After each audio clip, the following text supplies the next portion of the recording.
सहना भवतु सहनौ भुनक्तु सह वीर्यं करवावहै तेजस्विनावधीतमस्तु मा विद्विषावहै। ओम शांति शांति शांति। हरि ओम। भगवद गीता नवम अध्याय 22 नंबर श्लोक।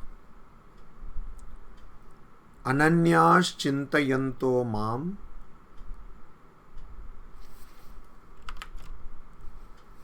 अनन्याश्चिन्तयन्तो माम् ये जनाः पर्युपासते तेषां नित्याभियुक्तानां योगक्षेमं वहाम्यहम्। এর আগেও অনেকবার বলেছি, ভগবদ গীতাতে কিছু কিছু শ্লোক আছে যেগুলোকে মুখস্থ করে নিতে হবে। ওই ধরনের একটি শ্লোক এটা। অনন্যাশ্চিন্তয়ন্তো মাম ये जनाः पर्युपासते तेषां नित्याभियुक्तानां योगक्षेमं वहाम्यहम्।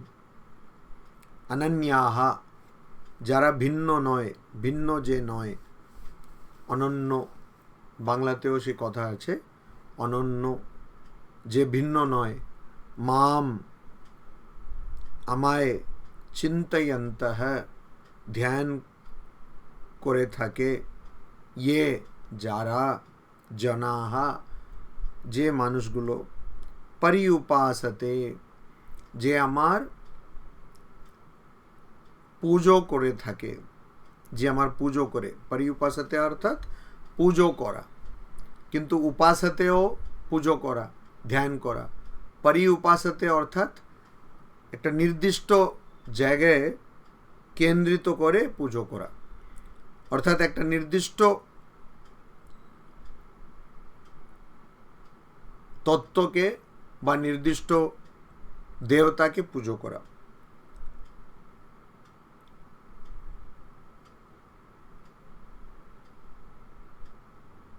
পরিউপাসতের আরেকটা মানে হতে পারে যে সব জায়গায় তাকে পুজো করা,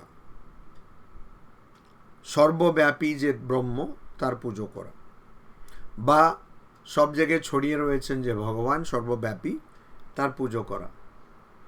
তেষাম, তার আগে আসছে নিত্য অভিযুক্তানাম। নিত্য অভিযুক্তানাম মানে যারা নিত্য, সবসময়, সদা, অভিযুক্ত যুক্ত হয়ে রয়েছে, সবসময় যুক্ত হয়ে রয়েছে।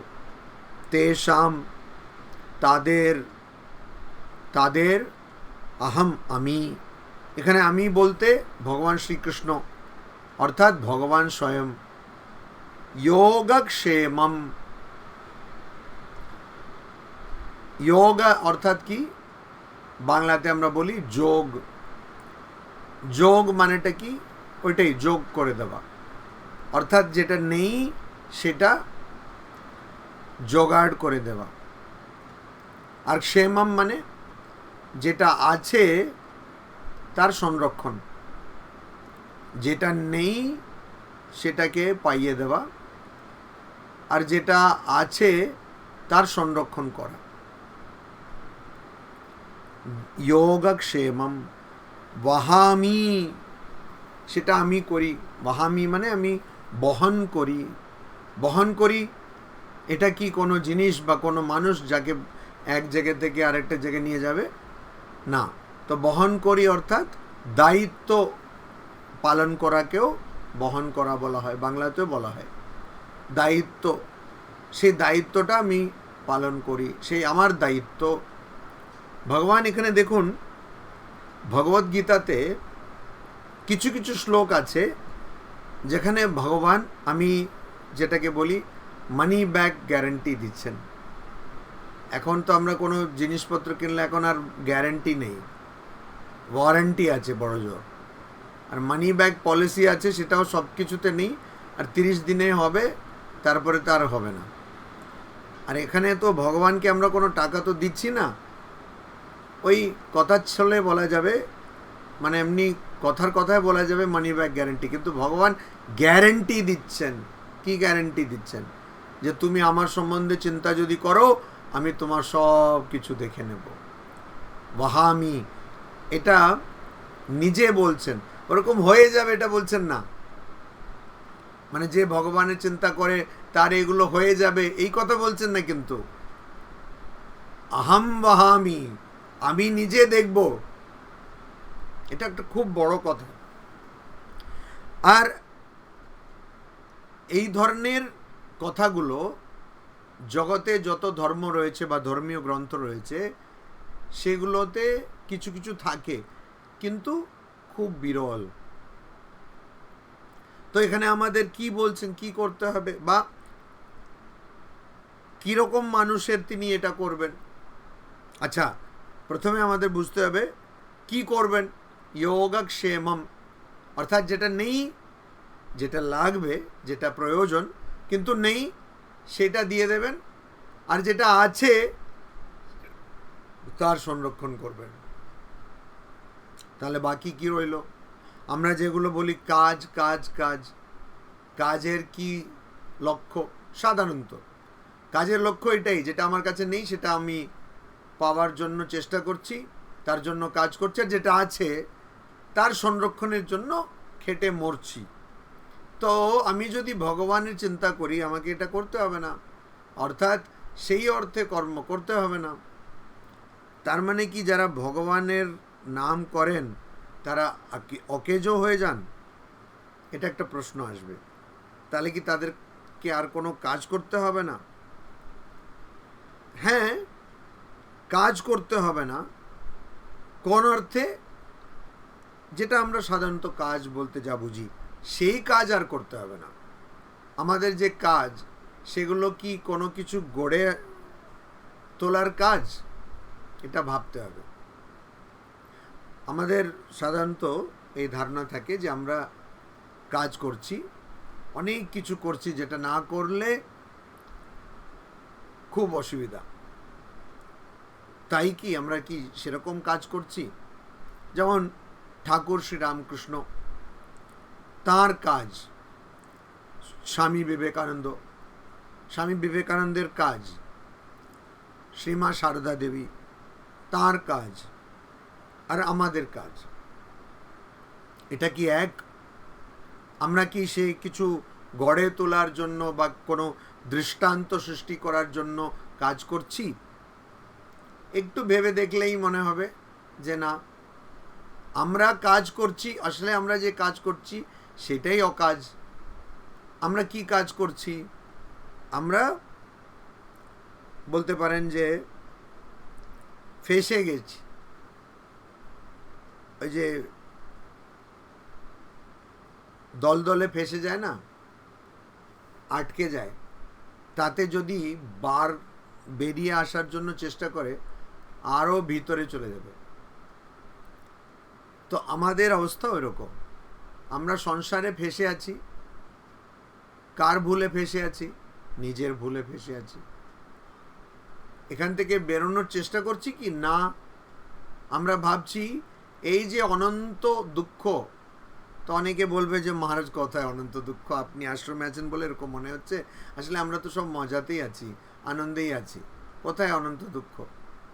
তো সেটাও ঠাকুর আমরা জানি কথামৃতে বলছেন, যারা ওই কাদার মধ্যে থাকে নদীর তলায়, হ্যাঁ, সে তারা মনে করে এরকম যে আমরা তো ভালোই আছি, জালের মধ্যে এসে গেছে কিন্তু ভাবছে ভালোই আছি।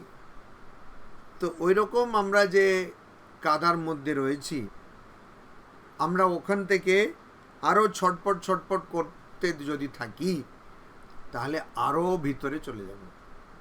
যেমন এই গাড়িতে যখন কোথাও যাওয়া হয় যেখানে কাদা থাকে বা যেখানে খুব বেশি বালি থাকে, ওই গাড়িটা যদি আরও বেশি করে অ্যাক্সেলারেশন দেয় তাহলে ওই চাকাটা একটাই জায়গায় আরও ভিতরে চলে যাবে গর্তে। আমাদের কাজগুলো এরকম। আমাদের কাজগুলো আমরা করছি, আমরা ভাবছি বা আমি সংসার চালাচ্ছি। কেউ তো বলে না যে মহারাজ আমি আছি সংসারে বদ্ধ হয়ে। কেউ কাউকে শুনেছেন বলতে? বলছে মহারাজ আমার তো সংসার চালাতে হয়, আমার সংসার চালাতে হয়। ভগবান শ্রীকৃষ্ণ ভাবছেন আচ্ছা এটা তোমার সংসার হলো, জানতাম না তো। হুম। তো আমার সংসার চালাতে হবে, এই শ্রীকৃষ্ণ তাই বলছে যে এটা আমার সংসার। দশম অধ্যায় এবং একাদশ অধ্যায় উনি বলছেন, তাই বলছেন। কিন্তু কেন বলছেন? কেন অর্জুন বলছে যেটা তো আমার যুদ্ধ, আমি করব না, আমি যুদ্ধ লড়বো না। আচ্ছা এখানে একটা জিনিস কেউ খেয়াল করেছে? আমরা অনেক সময় এটা ভাবি না। অর্জুন এলেন যুদ্ধ করতে, ঠিক আছে, তার সারথি স্বয়ং ভগবান শ্রীকৃষ্ণ, ঠিক আছে, হতেই পারে একজন খুব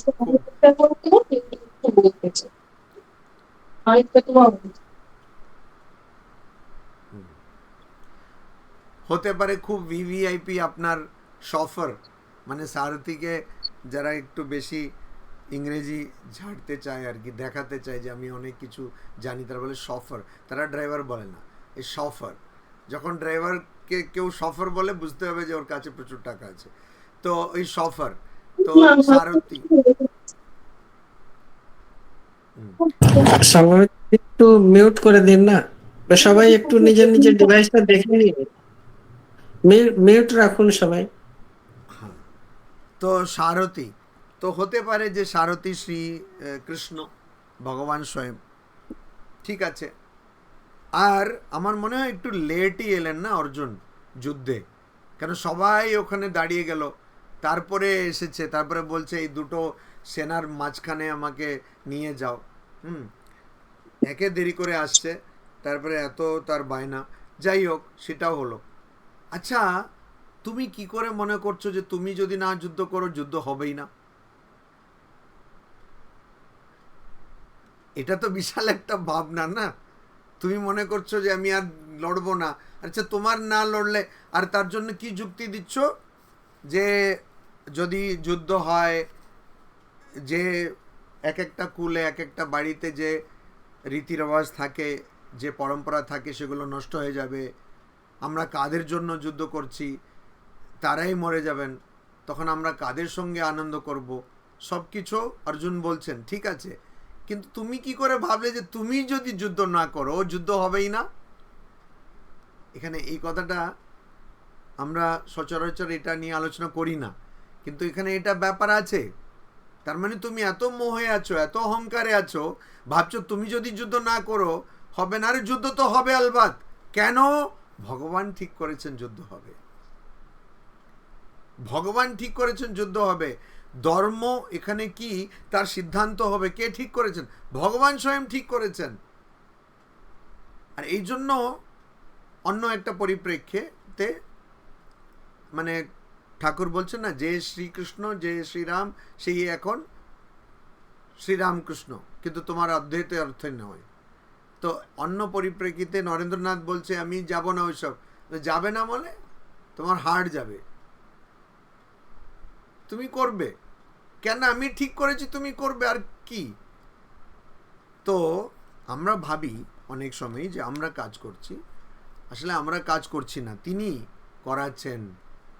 যন্ত্র আরূঢ়ানি মায়েয়া, ভগবদ্গীতারই কথা, তুমি যন্ত্র আমি যন্ত্রী, যেমনি চালাও তেমনি চলি। তো তিনি ঠিক করেছেন আমরা কাজ করব, তো আমাদের করতেই হবে। এবারে এটা বুঝলে দুঃখ হবে না, না বুঝলে দুঃখ হবে। শুরু থেকে আসছি। অনন্যাহা চিন্তয়ন্তো মাম ये জনাহা পর্যুপাসতে, প্রথম অংশ যেটা এই শ্লোকের, এখানে কথা হচ্ছে অনন্যাহা, তার মানেটা কি? আমরা সবাই আক্ষরিক অর্থে জানি যে যে ভিন্ন নয়, অভিন্ন একটা অর্থ হলো। অনন্য মানে যেটা অন্য জায়গায় পাওয়া যায় না, অর্থাৎ যার কোনো তুলনা করা যাবে না, নিরুপম বলি আমরা বাংলাতে, সেটাও হতে পারে। অনন্য মানে যার কোনো তুলনা করা যাবে না, ইনকম্পারেবল ইংরেজিতে আমরা বলি, যার কোনো তুলনা করা যাবে না। তো কেন তুলনা করা যাবে না? ভক্তরা বলবে যে ভগবান ছাড়া তো আর কিছু হয় না, ভগবানের মতন আর কিছু হবে না, ভগবানের মতন আর কিছু হবে না। এটা ভক্তদের ভাষা। ভগবানের মতন আর কিছু হবে না, যেটা আমি ভগবানের মধ্যে পাচ্ছি সেটা অন্য কোথাও পাবো না। কেন? ভগবান হচ্ছেন সনাতন, ভগবানের মধ্যে আনন্দ রয়েছে, ভগবানের মধ্যে চৈতন্য রয়েছে। ভগবান ছাড়া আর কোনো কিছুতেই আনন্দ বা চৈতন্য পাওয়া যাবে না। যার জন্য মা বলছেন এক ভগবান ছাড়া আর কাউকে ভালো আর বাসবে না। কেন? কষ্ট, আর যদি সেরকম করো দুঃখ পেতে হবে। তো আনন্দ, প্রকৃত আনন্দ ভগবান ছাড়া আর কারোর মধ্যে কোথাও পাওয়া যাবে না। তো অনন্য, সেই অর্থে অনন্য। কিন্তু এখানে আরেকটা অর্থ আছে, অনন্য অর্থাৎ অভিন্ন। অভিন্ন কি? অভিন্ন আমি ভগবানের সঙ্গে আমার কি সম্পর্ক? অভিন্ন সম্পর্ক। আমি ভগবান থেকে আলাদা নই, আমি ভগবান থেকে ভিন্ন নই। তো দুরকম এটাকে ব্যাখ্যা করা যেতে পারে। চিন্তয়ন্তঃ, যারা এরকম চিন্তা করেন, কি চিন্তা করেন? এক, এটা যে ভগবানের মতন কিছুই নেই, এই চিন্তা করেন। আরেকটা, আমি আর ভগবান এক, অর্থাৎ ভগবান বলতে এখানে পরম তত্ত্ব, আমি আর পরম তত্ত্ব এক। যারা এই চিন্তা করেন আমি আর পরম তত্ত্ব এক, বা ভক্তের ভাষাতে বলতে গেলে আমি ভগবানের সন্তান, অতএব আমি ভগবান থেকে আলাদা নই, আমার ভগবানের সঙ্গে একটা সম্পর্ক রয়েছে। এটা যারা চিন্তা করেন, ভগবানের সঙ্গে আমার একটা সম্পর্ক রয়েছে। আর একটি অর্থ এখানে অনন্যের হতে পারে যে ভগবান ছাড়া কেউ, অন্য কিছু যারা চিন্তা করেন না। অনন্য মানে সবসময় আমারই চিন্তা করেন, সবসময় আমারই চিন্তা করেন, আর কিছু চিন্তা করেন না। তো সংস্কৃত একটা অদ্ভুত ভাষা, ওই জন্য এটাতে অনেক রকম মানে একটা শব্দের হতে পারে, কিন্তু যে অর্থেই আমরা নিই না কেন সেই অর্থ এখানে ভালোই, এখানে সেই অর্থটা বসছে। অনন্য যারা চিন্তা করেন, অর্থাৎ অন্য কিছু না ভেবে শুধু যে আমার চিন্তা করেন, মাম, আমার, অর্থাৎ ভগবানের, পরম তত্ত্বের, ব্রহ্ম বলুন, ভগবান বলুন, শ্রীকৃষ্ণ বলুন, যাই বলুন না কেন, সে পরম তত্ত্ব যে পরমাত্মা, ব্রহ্ম, আত্মা, তার চিন্তা যারা করেন। তো এই চিন্তা করতে গেলে কি করতে হবে? এটা একটা কথা। ঠিক আছে, চিন্তা করছে, তো আমি এই চিন্তা করলে তো সহজে করতে পারবো না। তার আগে মনকে বোঝাতে হবে বা জানতে হবে যে যেগুলো আমি দেখছি সেইগুলো আসলে নশ্বর, সেগুলো অসার, মানে তার কোনো সার বস্তু তার মধ্যে নেই। কেন? আমাদের এই চিন্তাটা কীরকম কাজ করে দেখুন। চিন্তা আমাদের মধ্যে কীরকম কাজ করে। আমাদের চোখ দিয়ে আমরা কিছু দেখছি, কান দিয়ে কিছু শুনছি, আমাদের নাক দিয়ে কোনো গন্ধ পাচ্ছি, আর আমাদের চামড়া দিয়ে স্পর্শ করছি, আর জিহ্বা দিয়ে আমরা কোনো স্বাদ পাচ্ছি। তো চিন্তা, যখনই আমি কোনো জিনিসটাকে দেখছি, আমার মনও যদি ওখানে থাকে, অন্যমনস্ক আমি যদি না হয়ে থাকি সেই মুহূর্তে, তাহলে সেই বিষয়ের সম্বন্ধে চিন্তা আসবে।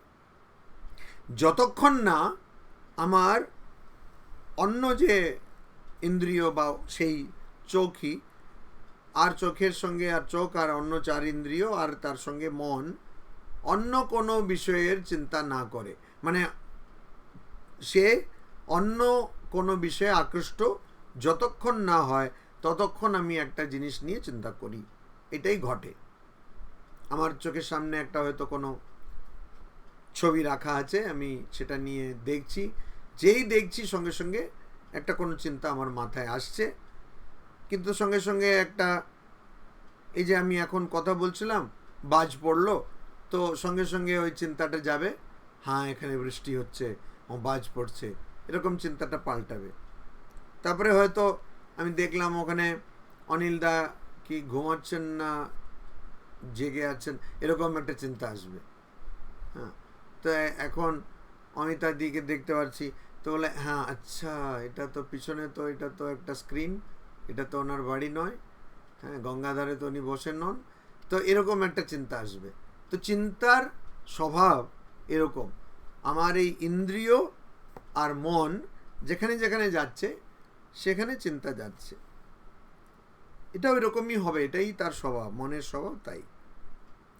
তো এই রকম অবস্থায়, এখনো অবস্থায় আমি কোনোদিনই শুধুমাত্র ভগবানের চিন্তা করতে পারবো না, কারণ মন তো যেতে থাকবে। ওর জন্য অনেকে ধ্যান করার জন্য বলছে চোখ বন্ধ করো, কিন্তু চোখ বন্ধ করলে ঠিক আছে, বাইরে থেকে কিছু কিছু চোখ দিয়ে এলো না, কিন্তু মনে তো ভান্ডার রয়েছে চিন্তার, তখন সঙ্গে সঙ্গে আচ্ছা সেদিন ও আমাকে এরকম কেন বলল, এইগুলো চলে আসবে উপরে। তো আমি চিন্তা না করে, বা আমি যে ভগবানের সঙ্গে এক হয়ে যাচ্ছি সম্পর্কের মাধ্যমে, এক হয়ে যাচ্ছি, হয়তো জ্ঞানীর মতন আমি ভাবছি আহম ব্রহ্মাস্মি, আমি আর ব্রহ্ম অভিন্ন, সেটাও হতে পারে, কিন্তু ভক্তের ভাষায় অভিন্ন সম্পর্ক হিসাবে, যেমন একজন মায়ের কাছে সন্তান নিজেকে মা থেকে আলাদা মনে করে না, তা বলে সে নিজেকে মা মনে করে না, কিন্তু মায়ের চেয়ে আলাদা মনে করে না, একদম মায়ের খুব কাছেই মনে করে। তো যে ভক্ত, সেও অনন্য, নিজেকে অনন্য মনে করছে ভগবানের সঙ্গে, সেটা কখন হবে? তখনই হবে যখন সে জানে যে এক মা ছাড়া আমার এই জগতে কেউ নেই, আর বাকি সব অসার বস্তু, বাকি সব নশ্বর। যখন এইটা জানবে তখনই নিজে থেকে স্বাভাবিকভাবে সে একদম অনন্য হয়ে চিন্তা করতে পারবে। তো এটার জাগতিক স্তরে কি উদাহরণ হতে পারে? জাগতিক স্তরে উদাহরণ হতে পারে যেটাকে লোকেরা মনে করে প্রেম। তো সেই প্রেম আরেকটা স্তরে প্রেম, উচ্চ স্তরের প্রেম শুধু ভগবানের সঙ্গে হতে পারে, কিন্তু ওই প্রেমে ওরকমই হয়। ওই জন্য আমরা দেখি বিল্বমঙ্গলের গল্প, সে যাচ্ছে, এখানে বৃষ্টি হচ্ছে, তো এই জন্য আমার গল্প বিল্বমঙ্গল, কেন বৃষ্টি হচ্ছিল, নদীতে বন্যা হয়ে গেছিল, তখন একটা মড়া বয়ে যাচ্ছিল, সে মড়াটাকে ধরে যাচ্ছে, দেখা করতে যাচ্ছে যার সঙ্গে প্রেম, তারপরে সে উপরে আছে, সে বাড়ি উপরে উঠবে কি করে, একটা বিশাল বড় সাপকে ধরে ধরে উপরে উঠছে, তারপরে ওর সঙ্গে দেখা করতে যে বল তোমার গা থেকে এত দুর্গন্ধ কেন, তো বলছে কি, তারপরে পিছনে দেখছে যে আচ্ছা আমি তো মড়াটাকে ধরে এসেছিলাম, সাপকে ধরে এসেছিলাম। তো তখন কিন্তু ওই সব চিন্তা তার ছিল না, মানে এত উৎকট গন্ধ থাকে এইগুলোতে, কিন্তু সেই গন্ধ তার নাকে গেল না, কারণ একদম অনন্য তার মন হয়ে গেল। এটাই জাগতিক। এতে স্বামীজিও এই কথা বলেন গোপীদের কথা বলতে গিয়ে, কিন্তু তারপরে বলেন যে গোপীরা কিন্তু তাদের একদম দেহ বুদ্ধি ছিল না। তারপরে বলছেন যাদের সম্পূর্ণভাবে দেহ বুদ্ধি চলে যায়, শুধু তারাই গোপীদের প্রেমের সম্বন্ধে ভাবতেও যোগ্য। তো এখানে আমাদের অনন্য হতে গেলেও কিন্তু অনেক খাটতে হবে, অনেক খাটতে হবে। যখন বুঝতে পারবেন যে এই সংসারটাই নশ্বর, আচ্ছা এটা কি সম্ভব? অবশ্যই সম্ভব। আমরা দেখি কিছু কিছু মানুষকে আমরা দেখি বলছি, মানে আপনারা বুঝতে পারছেন, আমি আমার কথাই বলছি, আমি দেখেছি কিছু কিছু মানুষকে যারা একদম ছোটবেলা থেকেই তাদের ঈশ্বরের দিকে মন। তো ঠাকুর বলছেন নিত্যসিদ্ধ যে মানুষ, তাদের কথা, নিত্যসিদ্ধ আরও অনেক উঁচু ধরনের যারা, তারা হচ্ছে নিত্যসিদ্ধ।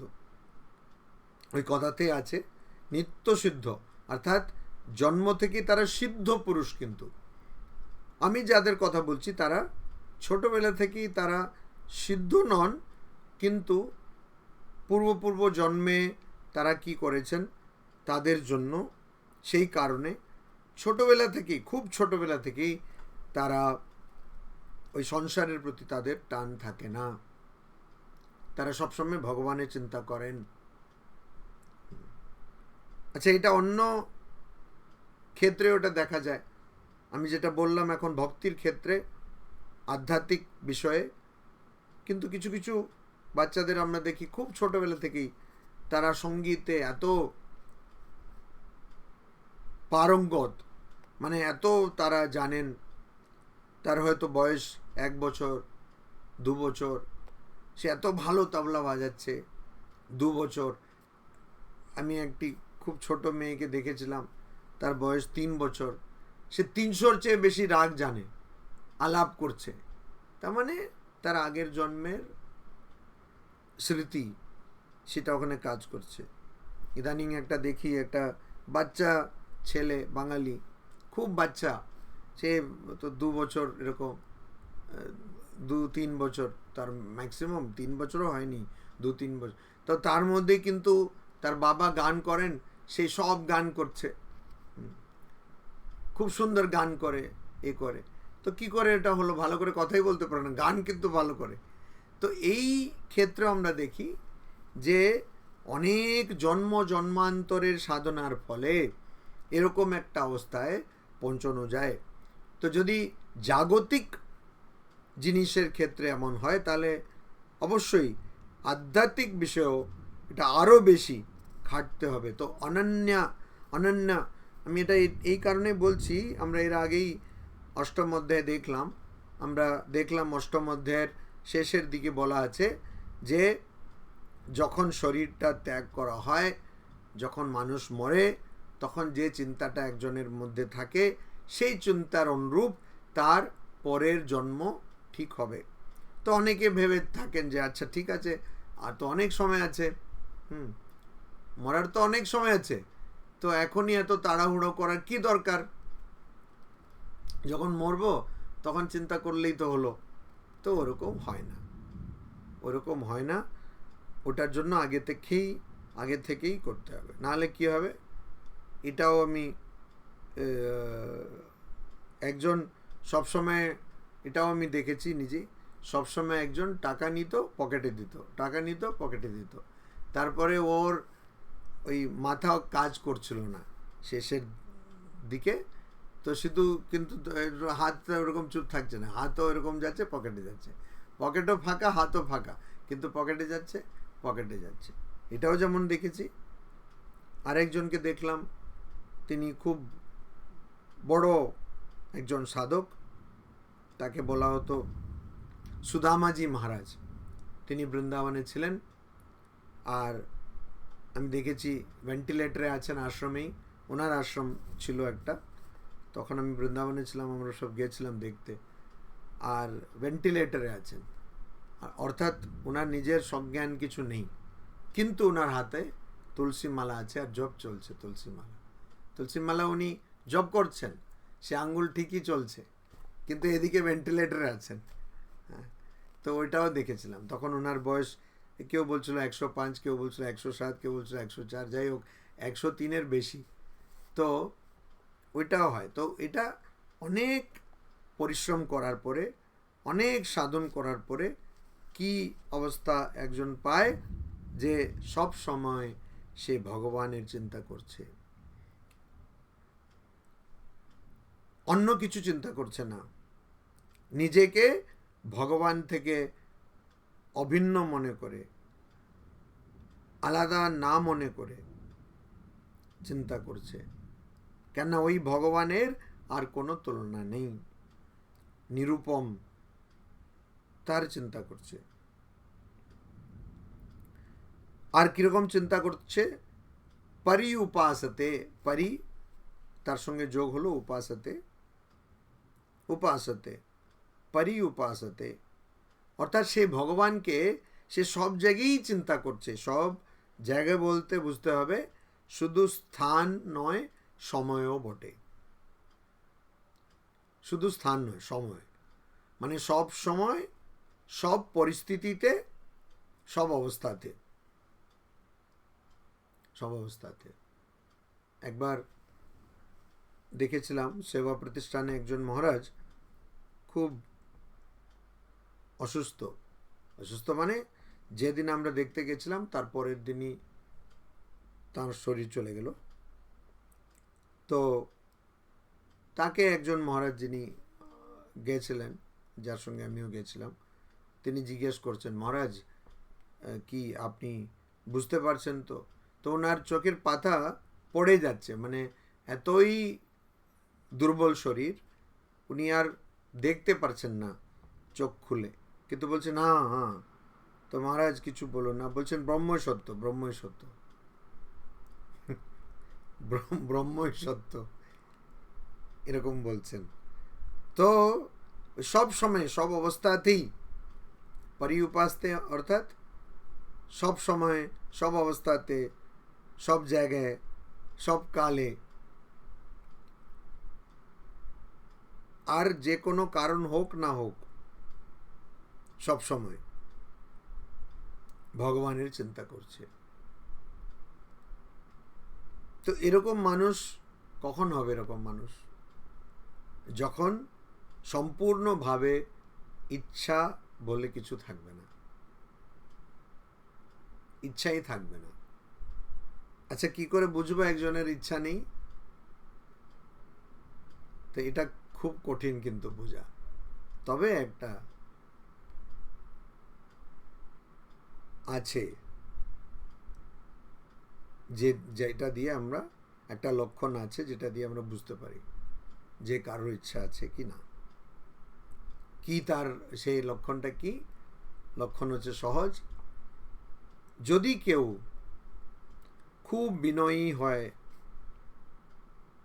আমি কেন বিনয়ী বলছি সেটা পরে বলবো, খুব বিনয়ী হয়, অর্থাৎ সে অপরের, বিনয়ী অর্থে সে, এখন তো অনেকে বিনয়ী বলতে ওই যাত্রার মতন বিনয়ী না, মানে যে অভিনয় করে সেটা নয়। বিনয়ী হচ্ছে স্বাভাবিকভাবে, অর্থাৎ অন্যদেরকে আঘাত দেবে না, মনে আঘাত দেবে না, কিন্তু সে অল্পটুকুও অপমানিত বোধ করে না,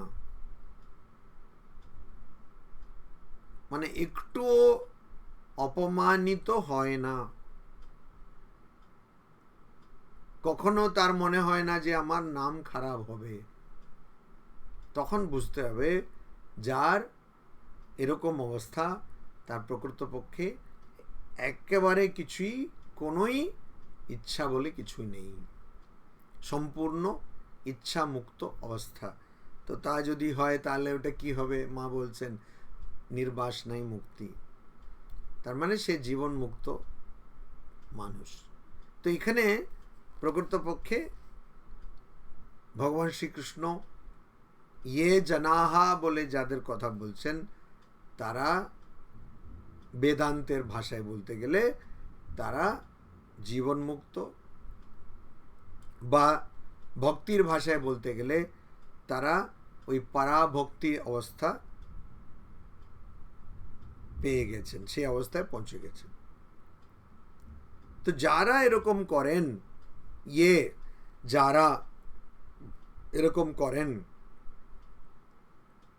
তেষাম নিত্য অভিযুক্তানাম, আবার সেই অনন্যাঃ চিন্তয়ন্তঃ पर्युपासते नित्य अभियुक्त, এই তিনটে লক্ষণ বলছেন। কিন্তু এই ধরনের চিন্তা যাদের থাকে, যারা সব সময় সব অবস্থাতে সব কারণে সব জায়গায় আমার উপাসনা করেন, তারপরে কিন্তু তৃতীয় কথা বলছেন যে নিত্য অভিযুক্ত, সব সময় আমার সঙ্গে যুক্ত হয়ে রয়েছেন। সব সময়, নিত্য মানে সব সময়। আবার নিত্য এখানে ওই কেবলই কালের ক্ষেত্রে নয়, স্থানের ক্ষেত্রেও, অবস্থার ক্ষেত্রেও বুঝতে হবে। নিত্য মানে সব অবস্থাতেই, সব সময়, সব জায়গায়, সর্বত্র। আবার সর্বত্র যে কথাটা, তাকে ওরকম বুঝতে হবে। অনেকে সর্বত্রের মানে করে শুধু সব জায়গায়, না। সর্বত্র মানে সব সময়, সব কারণেই, সব পরিস্থিতিতে, সব জায়গায়। যারা অভিযুক্ত, আচ্ছা বাংলাতে অভিযুক্ত বললে অন্য মানে দাঁড়ায়, কিন্তু এখানে ওইটা না। সবসময় যারা যুক্ত হয়ে রয়েছে, এখানে এই যে এসেছে না, তার মানে আনন্দের সহে যারা, সহকারে যারা যুক্ত।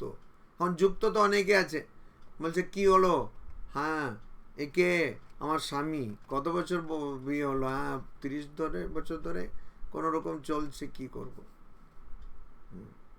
এখন তো থাকতে হবে, এরকম চলছে। তো ওই রকম যুক্ত না, আনন্দের সঙ্গে যুক্ত, অভিযুক্তা নাম, নিত্য অভিযুক্তা নাম, ওইরকম যারা রয়েছেন। তো এই যে তিনটে লক্ষণ যাদের মধ্যে রয়েছে, সব সময় আমার উপাসনা করেন, সব সময় আমার চিন্তা করে, সব সময় আমার সঙ্গে যুক্ত হয়ে রয়েছে, তাদের আমি কি করি, যোগক্ষেমম ভাম্যহম, তাদের সংসার আমি চালাই। সবার সংসার ভগবানই চালাচ্ছেন। এখানে আরেকটা জিনিস ভাবতে হবে, আচ্ছা এইটা কি ভগবান বললেন, তাদের আমি যোগক্ষেমম ভাম্যহম, তাহলে অন্যদের ক্ষেত্রে কে করে, তারা কি নিজে নিজে করে? সেরকম যদি হয় তাহলে তো এটা একদম মানে উদ্ভট কথা হয়ে যাবে, ইংরেজিতে বললে অ্যাবসার্ড কথা হয়ে যাবে। কেননা এই জগতে আমরা জানি একটা শুকনো পাতা অবধি ভগবানের ইচ্ছা ছাড়া নড়ে না। তো এখানে ভগবান শ্রীকৃষ্ণ কি বলতে চাইছেন, যে দেখো তারাই কিন্তু বোঝে যে আমি সব কিছু করছি, যারা সব সময় আমার চিন্তা করেন, সব জায়গায় আমার চিন্তা করেন, এবং সব সময় আমার সঙ্গে যুক্ত হয়ে রয়েছেন, অর্থাৎ সব সময় আমার বিষয়ে ধ্যান করছেন, শুধু তারাই বোঝেন যে যোগক্ষেমম ভাম্যহম। অন্যথায় এর অর্থ উল্টো অর্থ হয়ে যাবে, যে ও ভগবান তোমার চিন্তা করবেন শুধু যখন তুমি তার চিন্তা করবে। এটা তো যেটাকে স্বামীজি বলছেন শপ কিপিং রিলিজনের মতন হয়ে যাবে। হ্যাঁ, ওর কাছে গিয়ে একটু করলেই ও তোমার খেয়াল রাখবে না। ভগবান সবার খেয়াল রাখছেন, কিন্তু সেটা কেউ বুঝতে পারছেন না। কারা বোঝেন? যারা সব সময় ভগবানের চিন্তা করেন। তো তাতে কি হয়, ভগবানের যদি চিন্তা করেন আর বোঝেন যে ভগবান খেয়াল রাখছেন, তো তাতে তাদের দুশ্চিন্তা থাকে না।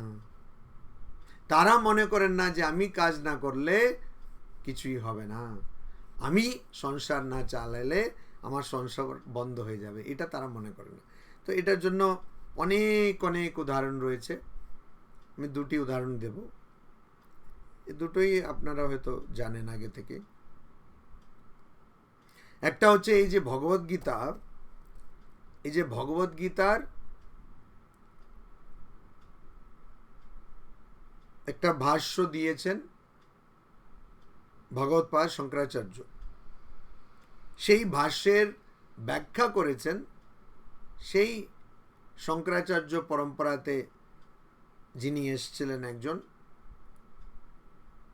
মহান সাধক, মহান পণ্ডিত, শ্রীধর স্বামী। কিন্তু তাকে বেশি লোকেরা চেনেন তার শ্রীমদ্ ভাগবত মহাপুরাণের উপরে উনি যে ব্যাখ্যা করেছেন সেটার জন্য। ওটাকে বলে শ্রীধর টিকা। আচ্ছা, শঙ্করাচার্যের ব্যাখ্যার উপরে উনি যা ব্যাখ্যা করেছেন, মানে ব্যাখ্যাকে নিয়ে ব্যাখ্যা করেছেন, তাকেও শ্রীধর টিকা বলা হয় ভগবদ্গীতার।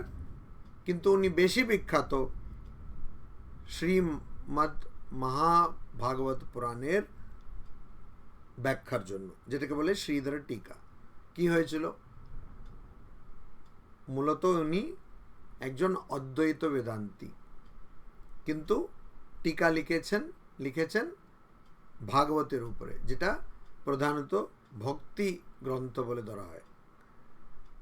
লিখেছেন, এবারে পণ্ডিত সমাজের সামনে সে টিকাটাকে স্বীকৃতি পেতে হবে, না হলে তো কেউ পড়বে না।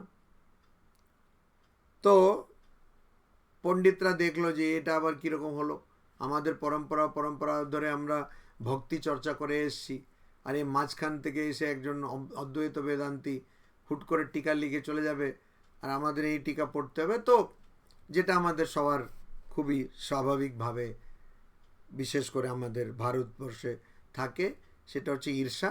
সেই ঈর্ষাটা ওদেরও ছিল।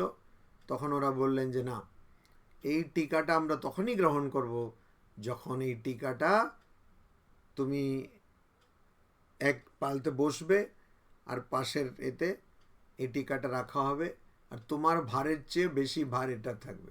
হয় নাকি কোনোদিন কোনো গ্রন্থের ভার একজন মানুষের ভারের চেয়ে বেশি থাকবে? তো ওরা ঠিকই করেছিল যে এটাকে আমরা স্বীকার করব না, এটাকে পরিত্যাগ করার জন্য এরকম একটা উপায় তারা খুঁজে বার করে।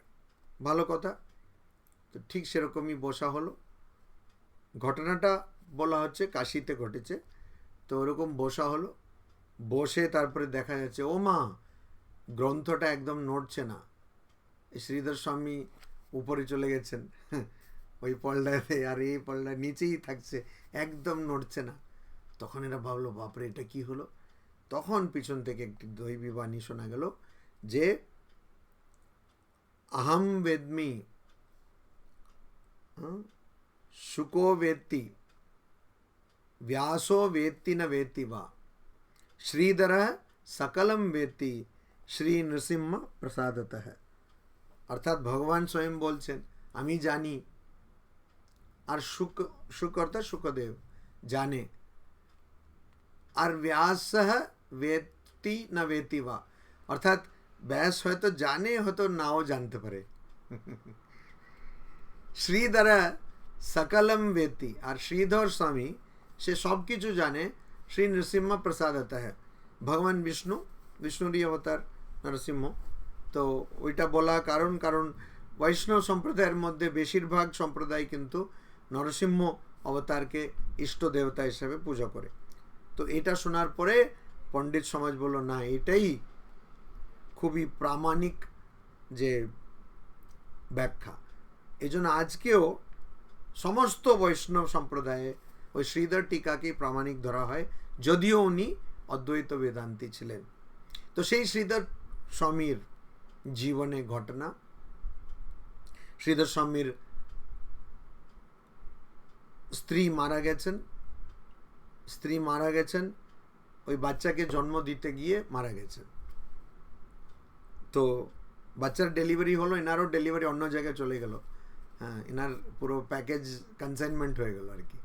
বাচ্চা ডেলিভারি হলো, তো একদম শিশু, সদ্যজাত শিশু। কিন্তু শ্রীধর স্বামী অনেক বছর ধরেই প্রচণ্ড বৈরাগ্য। তো উনি ভাবছেন আর বেঁচে কি থাকবো, মানে আর কেন গৃহস্থে থাকবো, আমি ছেড়ে সন্ন্যাসী হয়ে যাব। কিন্তু এত ছোট বাচ্চা, একে ছেড়ে যাব কি করে, এরকম ভাবছেন। তখন দেখছেন একটা টিকটিকির ডিম, আপনাদের মধ্যে কজন দেখেছেন জানি না, টিকটিকির ডিম খুব ছোট হয়, সেটা থেকে নিজে থেকে, ওখানে আশেপাশে কেউ নেই, টিকটিকির ডিম শুধু আছে, ওটা থেকে বেরিয়ে আসছে ওই ছোট টিকটিকি পুটকি, সে বেরিয়ে আসছে। তারপর বেরিয়ে এসে ওরকম থাকছে, কেন এত দুর্বল শরীর কী করবে। তখন ওর পাশে কি একটা ওই পিঁপড়ে চলে এলো, তো ঘপ করে খেয়ে নিল। একটা হোম ডেলিভারি হয়ে গেল আর কি, মুখেই কাছেই এসে গেল, সুইগি জোম্যাটোর মতন। তো ঘপ করে খেয়ে নিল।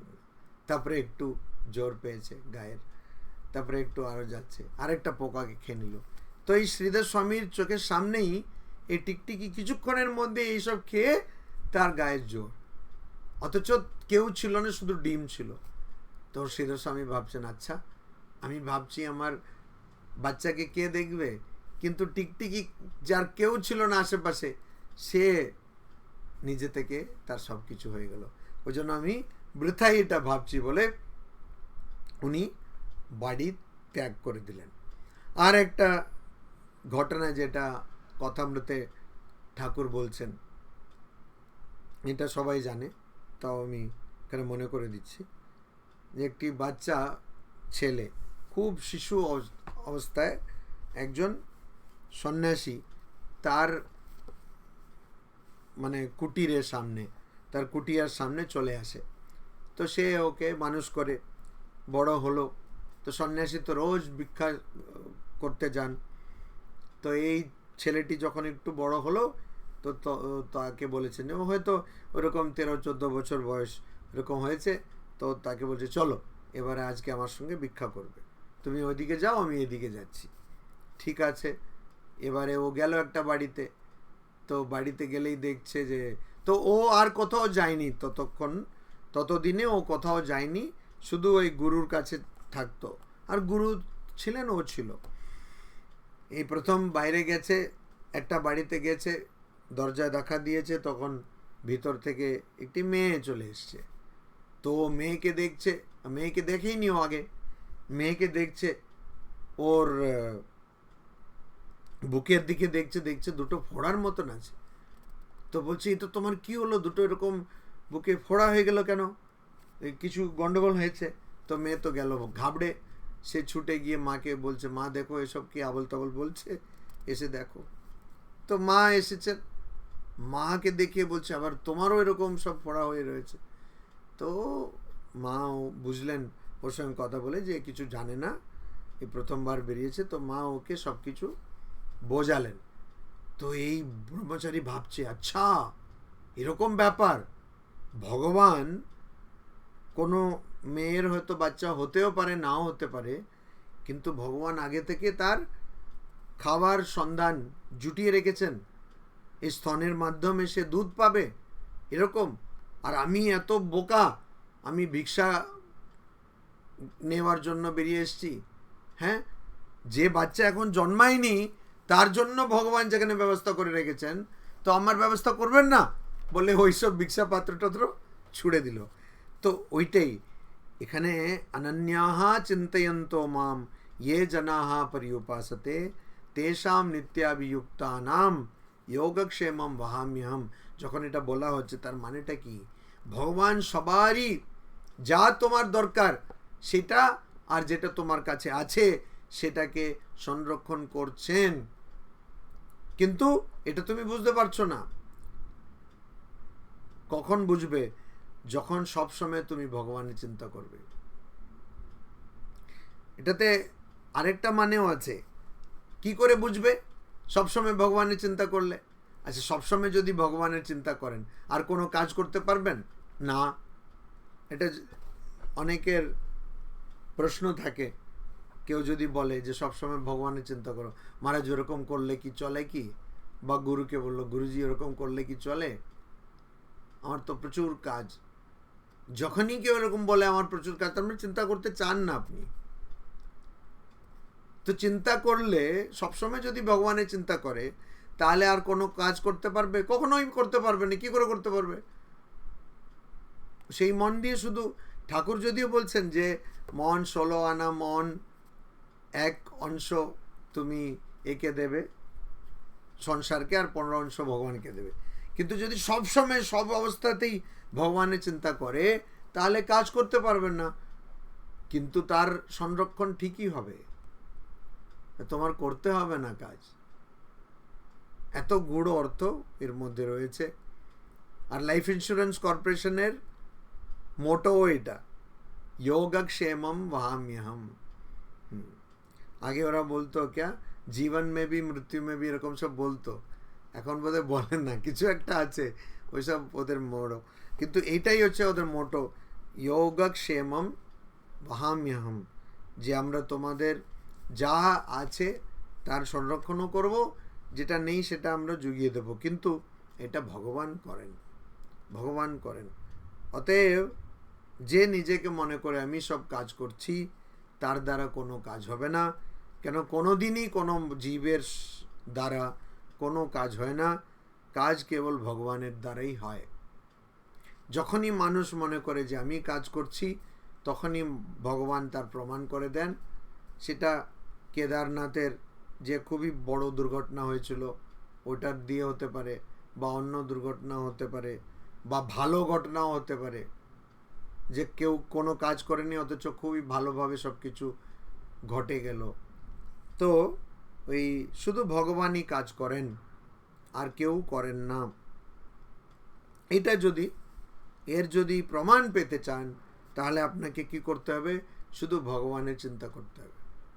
ওই জন্য আমি অনেক সময় বলি যে একদিন অন্তত এরকম করে দেখুন, সারাদিন মানে ঘুম থেকে উঠে সারা দিন কিছুই করবেন না, ভগবানেরই চিন্তা করে যান, আর দেখুন কি হচ্ছে। একদিন করুন না। স্বামীজি বলছেন যে কত জন্মই দিলে, কত কারণের জন্য, কত ক্ষুদ্র কারণের জন্য জন্মগুলো বেকার করে দিলে, একটা জন্ম ভগবানের জন্য দাও না, কি আছে? হ্যাঁ, একটা জন্ম ভগবানের জন্য দাও। তো সেটাকে অন্যভাবেও স্বামীজি অন্য জায়গায় বলেছেন যে একটা জন্ম এই দেশের জন্য দাও। তার থেকেও উঁচু ভাব হচ্ছে একটা জন্ম ভগবানের জন্য দাও, কি আছে, কি হয়ে যাবে? ওরকম দিলে, আমি একটা জন্ম বলছি না, একটা দিন দিলেই বুঝতে পারবেন যে আসলে সব কিছু ঠিকই চলছে, আমি মাঝখানে ভাবছি আমার জন্য সব হচ্ছে। আমি ভাবছি আমার জন্য হচ্ছে, আর এখানে কি, যখনই আমি ভাববো আমার জন্য সব হচ্ছে, তখনই আমার বদনামের ভয় থাকবে। আর যখন জানবো যে আমার জন্য কিছুই হচ্ছে না, সব কিছু তার জন্য হচ্ছে, ভগবানের জন্য হচ্ছে, তাহলে বদনাম কিসের? আইনে ওটা আছে, একজন আরেকজনের সঙ্গে কিছু একটা হলো, আরেকজনের খুন হয়ে গেল, অর্থাৎ সে মরে গেল, আইনটা কি দেখে? সারা পৃথিবীতে, শুধু আমাদের দেশে নয়, আইনটা কি দেখে? যে হোয়াট ওয়াজ দি ইন্টেন্ট, মানে সে লোকটির মাথায় কি চলছিল, সে কি ওই আরেকটি লোককে মারতে চাইছিল, না ওটা এমনিতে হয়ে গেল, দুর্ঘটনা হয়ে গেল? ওটা যদি প্রিমেডিটেটেড, আগে থেকে খুব তার পরিকল্পনা করে সে মেরেছে, তাহলে তো খুব শিক্ষা পাবে।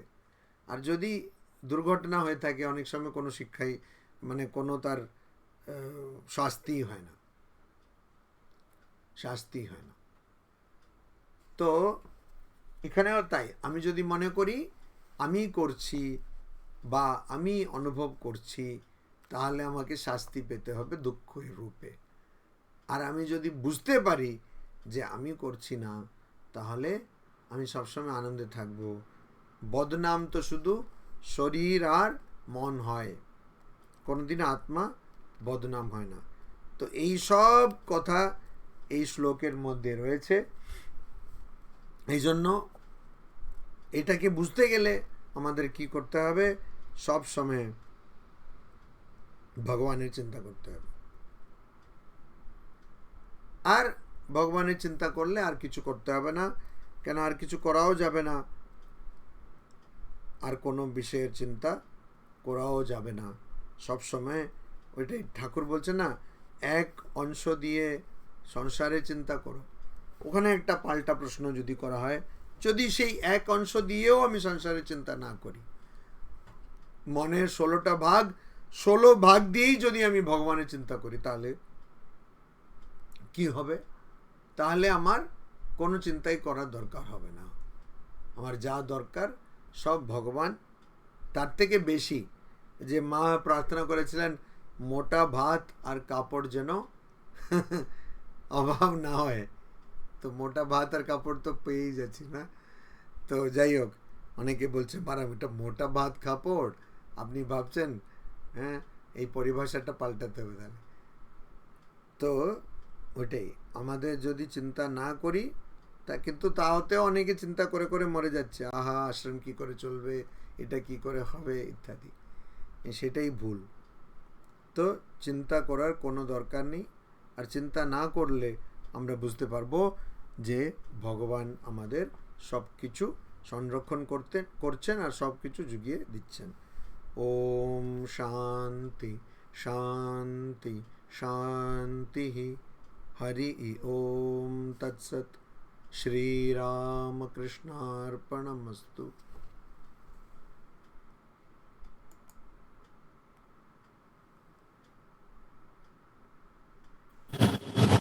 राम ने फिल्म राम ने महाराज जी।